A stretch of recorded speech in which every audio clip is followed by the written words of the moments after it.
बिस्मिल्लाहिर्रहमानिर्रहीम। अस्सलाम वालेकुम माय डियर स्टूडेंट्स, मैं हूं आपका फिजिक्स टीचर फवाद ताहिर कैकाउस।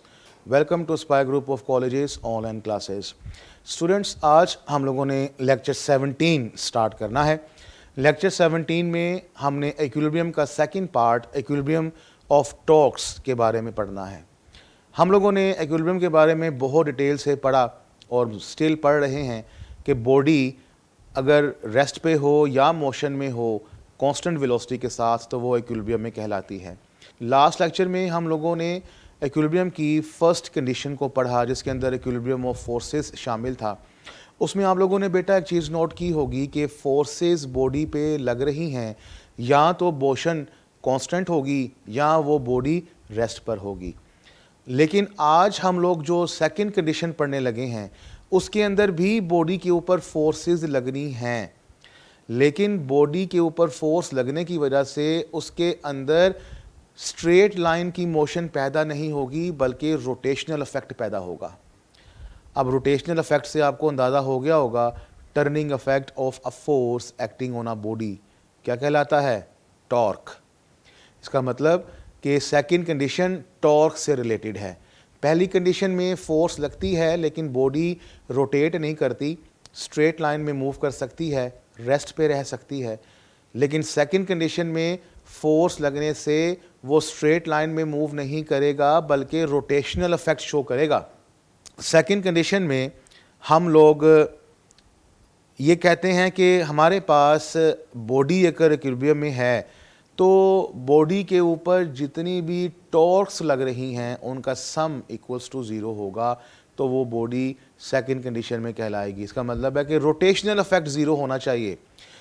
हम यूं कह सकते हैं vector sum of all the torques acting on a body is 0, कि वेक्टर सम टॉर्क्स का बॉडी के ऊपर वो 0 होना चाहिए, यानी कि sum tau summation tau equals to 0, sum of the torques equals to 0। अब बेटा टॉर्क यहाँ तो आगे पास क्लॉकवाइज हो सकती है या एंटी क्लॉकवाइज हो सकती है, ये हम ऑलरेडी पहले पढ़ चुके हैं। तो फिर टॉर्क्स का सम 0 कैसे आएगा?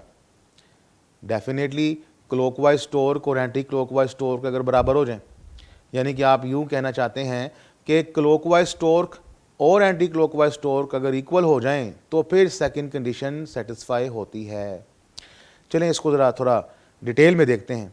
बेटा मैंने एक एग्जांपल आपके साथ शेयर करनी है कि हमारे पास फ़र्ज़ कर लीजिए एक रिजिड बॉडी है। रिजिड बॉडी मैंने आपको बताया हुआ है कि वो किसी भी शेप की हो सकती है, तो मैंने यहाँ पर एक regular shape Oval type consider की है। आप कोई भी कर सकते हैं, ज़रूरी नहीं है। इस रिजिड बॉडी के ऊपर दो इक्वल एंड ऑपोजिट फोर्सेस लग रही हैं, यानी कि मैग्नीट्यूड में सेम है, डायरेक्शन में ऑपोजिट हैं। तो बेटा ये दो फोर्सेस लग रही हैं। मैंने यहाँ पर रिजिड बॉडी का ये एक एक्सिस ऑफ रोटेशन कंसिडर कर लिया और ये दो पॉइंट्स जहाँ पर फोर्स F और दूसरी फोर्स F लग रही है। बेटा ये दो फोर्सेस आप देख रहे हैं मैग्नीट्यूड में सेम है, डायरेक्शन में ऑपोजिट हैं, लेकिन इनका पॉइंट ऑफ एक्शन सेम नहीं है। एक फोर्स जिस पॉइंट पे लग रही है वो ये है, दूसरी फोर्स जिस पॉइंट पे लग रही है वो ये है। बेटा फ़र्ज़ कर लीजिए कुछ लम्हे के लिए कि हमारे पास एक्सिस ऑफ रोटेशन नहीं है, यानी कि ये बॉडी घूम नहीं सकती। तो फिर ये दोनों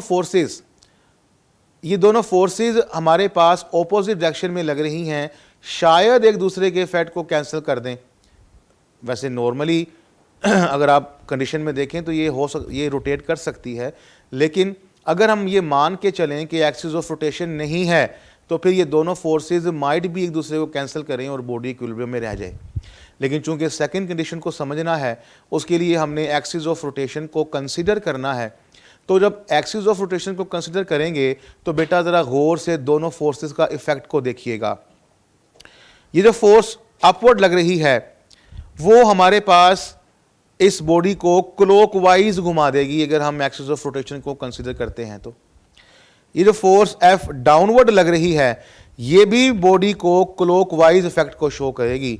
तो लिहाजा हम ये कह सकते हैं although the first condition of equilibrium is satisfied, अगरचा first condition of equilibrium satisfy हो रही है, yet it may rotate having clockwise turning effect, लेकिन इन फोर्सेस की वजह से इस बॉडी के अंदर क्लॉकवाइज टर्निंग इफेक्ट हो जाएगा। अब चूंकि बेटा ये दोनों फोर्सेस एक ही मैग्नीट्यूड की हैं, ऑपोजिट हैं, एक्सिस ऑफ रोटेशन से इक्वल फासले पर हैं, तो दोनों की दोनों कांस्टेंट फोर्स की वजह से एक जैसी स्पीड से रोटेट करेगी, तो रोटेशनल एक्सेलरेशन इसका सिफर हो जाएगा और बॉडी डायनामिक इक्विलिब्रियम में या रोटेशनल इक्विलिब्रियम में कहलाएगी। अब ये बॉडी इक्विलिब्रियम में है, लेकिन कौन सी? रोटेशनल। अब फर्स्ट कंडीशन क्या कहती है कि अगर ये क्लॉकवाइज टॉर्क और एंटी क्लॉकवाइज टॉर्क बराबर हो जाएं तो बॉडी रोटेट नहीं कर पाएगी। मिसाल के तौर पे देखिए बेटा, अगर मैं यही फोर्स जो मैंने F बनाई इसको मैं यूं अपवर्ड ड्रॉ कर देता हूं, ये फोर्स इधर की बजाय ये फोर्स मैं यूं ले लेता हूं, मैग्नीट्यूड में सेम, डायरेक्शन में सेम, तो अब क्या होगा? अब बेटा ये वाली फोर्स इसके अंदर एंटी क्लॉकवाइज रोटेशन पैदा कर देगी। अब यहां पर जो लेफ्ट साइड वाली फोर्स है ये इसको क्लॉकवाइज रोटेट करवाना चाहती है, ये राइट साइड वाली फोर्स इसको एंटी क्लॉकवाइज रोटेट करवाना चाहती है। अब दोनों मैग्नीट्यूड में सेम है, दोनों का मोमेंट आर्म सेम है, तो clockwise torque anti clockwise torque दोनों बराबर हो जाएंगे, लिहाजा अब बॉडी रोटेट नहीं कर पाएगी। लिहाजा सेकंड कंडीशन का मतलब कि clockwise torque equals to anti clockwise torque ये सेटिस्फाई हो रहा है, तो बॉडी सेकंड कंडीशन में कहलाएगी। ठीक है मेरा बेटा, तो यहाँ से आपने ये बात को सीखा कि अगर तो बॉडी को सेकंड कंडीशन में रहना है तो फोर्सेस का सेम डायरेक्शन में होना ज़रूरी है, मैग्नीट्यूड में सेम होना ज़रूरी है, इक्वल फासलों पे पिवट से होना ज़रूरी है या एक्सिस ऑफ रोटेशन से होना ज़रूरी है। अगर ये तीनों कंडीशन सेटिस्फाई होती हैं तो बॉडी हमारे पास सेकंड कंडीशन में कहलाती है। तो बेटा हम लोग इस एग्जांपल से ये क्लियरली कह सकते हैं कि अगर बॉडी इक्विलिब्रियम में है तो क्लॉकवाइज टॉर्क इक्वल टू होगा एंटी क्लॉकवाइज टॉर्क के। कुछ इंपॉर्टेंट पॉइंट्स आपके साथ इसके बारे में डिस्कस करने हैं, एक दो मैं पहले भी डिस्कस कर चुका हूं, लेकिन दोबारा से डिस्कस कर लेते हैं।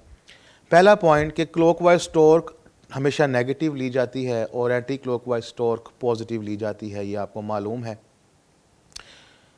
Axis can be chosen anywhere which is convenient in applying the torque equation.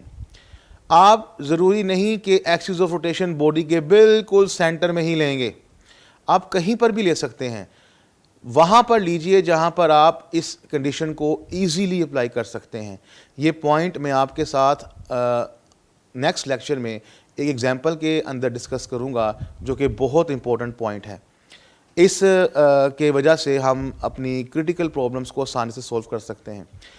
आप एक्सिस को कहीं पर भी ले सकते हैं, ये आपकी मर्ज़ी है कहाँ पर लेना है, जहाँ पर आपके लिए इक्वेशंस आसान हो जाएं सॉल्व करना, और वो कहाँ पर सॉल्व करना आसान होंगी वो मैं इंशाल्लाह आपको एग्जांपल के साथ बताऊंगा। नेक्स्ट पॉइंट ये है कि when second condition is satisfied there is no angular acceleration and body will be in rotational equilibrium. जैसे कि मैं आपको पहले भी कह चुका हूँ कि बॉडी अगर सेकंड कंडीशन में है तो फिर उसका रोटेशनल एक्सेलरेशन क्या होगा? ज़ीरो होगा। For a body to be in complete equilibrium, body complete equilibrium में कब होगी? बेटा याद रखिएगा, बॉडी कंप्लीट इक्विलिब्रियम में तब होगी जब दोनों की दोनों कंडीशंस सेटिस्फाई होंगी, यानी कि इक्विलिब्रियम की फर्स्ट कंडीशन और इक्विलिब्रियम की सेकंड कंडीशन ये दोनों की दोनों सेटिस्फाई होंगी तो बॉडी कंप्लीट इक्विलिब्रियम में होगी। इट मींस के बॉडी का लीनियर एक्सेलरेशन भी ज़ीरो होना चाहिए और रोटेशनल एक्सेलरेशन भी ज़ीरो होना चाहिए, दोनों सिफर होंगे तो बॉडी एक कंप्लीट इक्विलिब्रियम में कहलाएगी। और बेटा ये बोर्ड का एक इम्पोर्टेंट MCQ भी है। तो बेटा यहाँ तक आपने सेकंड कंडीशन ऑफ इक्विलिब्रियम को पढ़ा। इसमें और फर्स्ट कंडीशन में क्या डिफरेंस है? फर्स्ट कंडीशन में ये मैं आपको सिर्फ याद रखने के लिए बता रहा हूँ, पेपर में लिखना नहीं है, ये सिर्फ याद रखना है, आपको पहचान हो जाए फर्स्ट कंडीशन कब लगनी है, सेकंड कंडीशन कब लगनी है। फर्स्ट कंडीशन तब लगेगी कि बॉडी के ऊपर फोर्स लग रही होगी और बॉडी के अंदर कोई रोटेशनल इफेक्ट कंसिडर नहीं होगा। सेकंड कंडीशन कब लगेगी कि बॉडी पे फोर्स तो लग रही होगी लेकिन उसके अंदर रोटेशनल इफेक्ट लाजमी होगा। बस आपने ये देखना है कि रोटेशनल इफेक्ट है कि नहीं। अगर रोटेशनल इफेक्ट है तो सेकंड कंडीशन लगेगी, अगर रोटेशनल इफेक्ट नहीं है तो सेकंड कंडीशन नहीं लगेगी। और रोटेशनल इफेक्ट के लिए आपके पास एक्सिस ऑफ रोटेशन का होना, पिवट का होना बेहद ज़रूरी है। तो बेटा इसी कंडीशन को मज़ीद क्लियर करने के लिए हम लोग एक एग्जांपल देखते हैं। हमारे पास बुक के अंदर एग्जांपल 2.7 है, इम्पोर्टेंट एग्जांपल है और बहुत ही इंटरेस्टिंग है। वो कहते हैं जी हमारे पास एक बीम है 200 न्यूटन लॉन्ग, उसको हमने सपोर्ट किया है हॉरिजॉन्टली सपोर्ट किया है, जैसे कि आपको डायग्राम में दिखाया जा रहा है। बेटा ये मेरे पास एक सपोर्टिंग पॉइंट है, यहाँ पर मैंने बीम को रखा पॉइंट ए के ऊपर और इस रॉड को मैंने एक स्ट्रिंग के साथ हॉरिजॉन्टली सपोर्ट किया है। यहाँ तक उसने मुझे जो कहा मैंने वो कर दिया। कहता है जी कि अगर breaking tension of the rope is 400 newton, कहता है कि अगर टेंशन रोप के अंदर 400 न्यूटन है तो फिर आपने बताना है कि how far can the man of a weight 400 newton walk from point A on the beam. कहता है कि वो आदमी उस बीम के ऊपर पॉइंट ए से कितना दूर जाए कि वो रोप हमारे पास ब्रेक हो जाए, जबकि उसका वज़न हमारे पास 400 न्यूटन का है। तो बेटा उसकी स्टेटमेंट के मुताबिक हम डायग्राम को पहले कंप्लीट कर लें। ये जो बीम है 6 मीटर लॉन्ग है, उसने सवाल में फिगर में आपको दी हुई है। ये एक आदमी है जो कि इस बीम के ऊपर वॉक कर रहा है और उसने पॉइंट ए से वॉक करना शुरू की है। अब बेटा जब वो ए से वॉक करना शुरू कर रहा है, वो चलते चलते यहाँ पर एक पॉइंट पर पहुँचा और यहाँ पर पहुँचने के बाद वो रोप जो है ब्रेक हो गई। वो आपसे ये कह रहा है कि अब इसका जो फासला है पॉइंट ए से वो कितना है। बहुत सिंपल सवाल है। अब ज़रा सोचिए, ये सारी सिनेरियो आपने देखा, कहानी आपने सुनी। अब फ़र्ज़ कीजिए कि यहाँ से ये रोप ब्रेक हो जाती है, तो ये बीम के साथ क्या होगा? ये बीम क्या यहीं पे रहेगी? क्या वो मूव करना शुरू हो जाएगी? जैसे ही बेटा ये ब्रेक यहाँ पर होगा, ये बीम नीचे की जानिब इस तरह से रोटेट करेगी विद सम फोर्स। अब आपको मैंने अभी थोड़ी देर पहले समझाया था कि अगर हमारे पास फोर्स लगे और बॉडी में रोटेशनल इफेक्ट हो तो वो रोटेशनल इफेक्ट की वजह से बॉडी हमारे पास सेकंड कंडीशन में आती है। तो बेटा ये एग्जांपल सेकंड कंडीशन से सोल्व होगी। इसके लिए मैंने आपको भी थोड़ी देर पहले बताया कि हमारे पास पिवट का होना ज़रूरी है, उस पॉइंट का होना ज़रूरी है जिसके गिर्द उसने घूमना है। तो बेटा हम यहाँ पर पॉइंट ए को पिवट मान रहे हैं। ठीक है बेटा, तो डाटा उसका क्या है? हमारे पास वेट ऑफ द बीम है, इसको W1 के नाम से मैंने रिप्रेजेंट किया, 200 न्यूटन। टेंशन ऑफ रोप है, मैंने इसको T से शो किया, 400 Newton. Weight of the man है, W2 से शो किया, 400 न्यूटन। वो आपसे कह रहा है कि डिस्टेंस ऑफ द मैन निकालें from point A, point A से उसका फासला निकालें। आइए बेटा हम इसको देखते हैं। अगेन वही काम, मैंने आपसे क्या कहा था, इक्विलिब्रियम को डील करते हुए वेक्टर डायग्राम बहुत ज़रूरी है। तो आइए इसकी वेक्टर डायग्राम देखते हैं।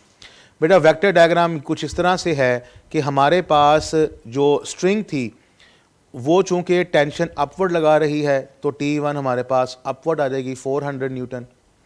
वेट ऑफ द बीम, चूँकि बेटा ये रेगुलर शेप की है, मैंने इसको सेंटर W1 200 न्यूटन से शो किया है, ब्लू कलर में डाउनवर्ड है। इसका फासला हमारे पास 3 मीटर होगा क्योंकि टोटल रोड की लेंथ हमारे पास 6 मीटर है। तो चूँकि वेट इसका सेंटर में लग रहा है तो इसका फासला ये से 3 मीटर होगा। आदमी जहाँ पर मौजूद है वो मैंने ग्रीन कलर से वेक्टोरियली शो किया है, 400 न्यूटन इसका वज़न है डाउनवर्ड और इसका फासला D हमें कैलकुलेट करना है कि कितना है। ये मेरा बेटा हमारे पास इसकी वेक्टर डायग्राम कंप्लीट हो जाती है। अब हम जब इसको सोल्व करते हैं तो हमें मालूम है इसके अंदर रोटेशनल इफेक्ट पैदा हो रहा है, तो पिवट को ए मान लीजिए और सेकंड कंडीशन को अप्लाई कीजिए, clockwise torques equals to anti clockwise torque. अब आपको ये देखना है कि टॉर्क्स क्लॉकवाइज और एंटी क्लॉकवाइज कौन कौन सी हैं। बेटा अगर आप पिवट को ए मान लेते हैं तो आप ज़रा इस W1 को देखिए। W1 बॉडी को रोटेट करवाएगी अगर पॉइंट ए पिवट है इन क्लॉकवाइज डायरेक्शन। W2 भी देखिए डाउनवर्ड है तो ये भी इसको रोटेट करवाएगी इन क्लॉकवाइज डायरेक्शन, जबकि टेंशन जो है वो अपवर्ड लग रही है, ये बॉडी को रोटेट करवाएगी इन एंटी क्लॉकवाइज डायरेक्शन। तो मेरा बेटा आप लोगों को क्लॉकवाइज टॉर्क्स और एंटी क्लॉकवाइज टॉर्क्स ये दोनों मालूम हो गई। तो अब आप इसको अप्लाई करें। टॉर्क निकालने के लिए मैंने आपको बताया था formula moment arm into force. Moment arm मैं फिर बता दूं बहुत इंपॉर्टेंट चीज़ है, ये परपेंडिकुलर फासला होता है with force to the pivot to the axis of rotation. जहां पर फोर्स लग रही है वहां से लेकर परपेंडिकुलर फासला है वहां तक का जहां पर पिवट है। ध्यान से मेरा बेटा देखिएगा, टॉर्क हमारे पास मोमेंट आर्म इनटू फोर्स है। पहले मैं क्लॉकवाइज टॉर्क्स आपके साथ डिस्कस कर लेता हूं। बेटा ये मेरे पास पहली फोर्स है, इस पहली फोर्स का परपेंडिकुलर फासला पिवट तक ये है जो कि यहां से लेकर यहां तक बनता है। तो आपको मालूम हो गया कि मोमेंट आर्म W1 के लिए 3 मीटर है, लिहाजा मैं 3 इंटू 200 लिख दूंगा। 3 इंटू 200, 3 यहाँ पर हमारे पास मोमेंट आर्म है और 200 हमारे पास फोर्स है। ऐसे ही अगर मैं W2 को देखूं तो W2 का फासला हमारे पास D है और वेट इसका 400 न्यूटन है। तो बेटा ये हमारे पास दो ही क्लॉकवाइज टॉर्क्स थी। अब हम एंटी क्लॉकवाइज टॉर्क पे जाते हैं। एंटी क्लॉकवाइज को ध्यान से देखिएगा, डायग्राम में वो T1 है फोर्स। इसका मोमेंट आर्म देखिए ध्यान से कितना होगा, ये उसने आपको बुक में एग्जाम्पल के अंदर सवाल के अंदर दिया हुआ है, बिल्कुल 6 मीटर। तो आपके लिए मोमेंट आर्म यहाँ पर 6 हो जाएगा और फोर्स 400 न्यूटन हो जाएगी। इस तरह से वेक्टर डायग्राम बनाने के बाद आप बड़े ही आसानी से ढूंढ सकते हैं मोमेंट आर्म क्या है और फोर्सेस क्या हैं। बहुत ही तसल्ली से सुकून से करने वाले न्यूमेरिकल होते हैं। फिर बता दूं कि डायग्राम के ऊपर फोकस करना है, डायग्राम बहुत बहुत इंपॉर्टेंट होती है। अब बेटा जब मैं इसको सोल्व करूंगा 600 प्लस 400D इक्वल्स टू 2400। 600 को जब वहाँ ले जाएंगे 2400 में से तो ये माइनस हो जाएगा। 400D equals to 1800। 400 जाके डिवाइड होगा तो 1800 डिवाइडेड बाय 400, यहाँ पर ज़ीरो से ज़ीरोस काट दीजिए, 18/4 आ जाएगा और डिस्टेंस उसका पॉइंट ए से 4.5 न्यूटन मीटर निकलेगा। तो स्टूडेंट्स आप लोगों ने देखा कि आदमी जब पॉइंट ए से चलकर उस डिस्टेंस तक पहुंचता है जहां पर वो ब्रेक हो जाएगी तो वो फासला हमारे पास 4.5 न्यूटन मीटर निकलता है। स्टूडेंट ये थी एग्जांपल छोटी सी आपको सेकंड इक्विलिब्रियम समझाने के लिए।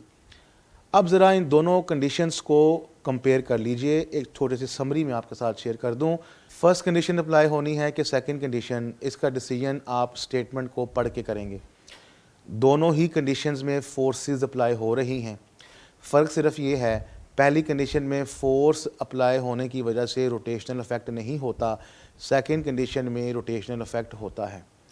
जब आप ये डिसाइड कर लें कि फर्स्ट कंडीशन लग रही है तो उसके लिए आपको कंपोनेंट्स में रिजोल्व करके हॉरिजॉन्टल फोर्सेस और वर्टिकल फोर्सेस को ढूंढना है और बाद में ऊपर वाली को नीचे वाली के बराबर, लेफ़्ट वाली को राइट वाली के बराबर पुट करके तो सोल्व कर लेना है। सेकंड कंडीशन जब आप डिसाइड कर ले अप्लाई होनी है, उसके लिए आपको पिवट डिसाइड करना है और वेक्टर डायग्राम्स बनाकर आपने clockwise torques anti clockwise torques को ढूंढ लेना है। क्लॉकवाइज टॉर्क्स का सम इक्वल टू कर देना है एंटी क्लॉकवाइज टॉर्क्स के सम के और उसको सोल्व कर लेना है। तो बेटा इस तरह से आप इक्विलिब्रियम के न्यूमेरिकल्स के साथ आसानी से डील कर लेंगे।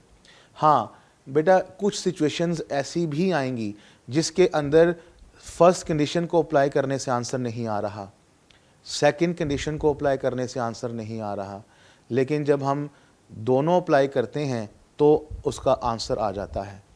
अब ये सिचुएशन कैसे पता लगेगी आपको कि फर्स्ट कंडीशन से सोल्व होना है, सेकंड कंडीशन से सोल्व होना है, कि दोनों से सोल्व होना है? ये इंशाल्लाह हम लोग नेक्स्ट लेक्चर में देखेंगे। बहुत ही इंपॉर्टेंट एक एग्जांपल और एक न्यूमेरिकल आपके साथ शेयर करूंगा, जिससे आपको इक्विलिब्रियम बहुत बहुत ज़्यादा क्लियर हो जाएगा। उम्मीद करता हूँ कि आज का लेक्चर आपको समझ आ गया होगा। और नेक्स्ट लेक्चर के लिए अपने टीचर को इजाज़त दीजिए। अल्लाह हाफिज़।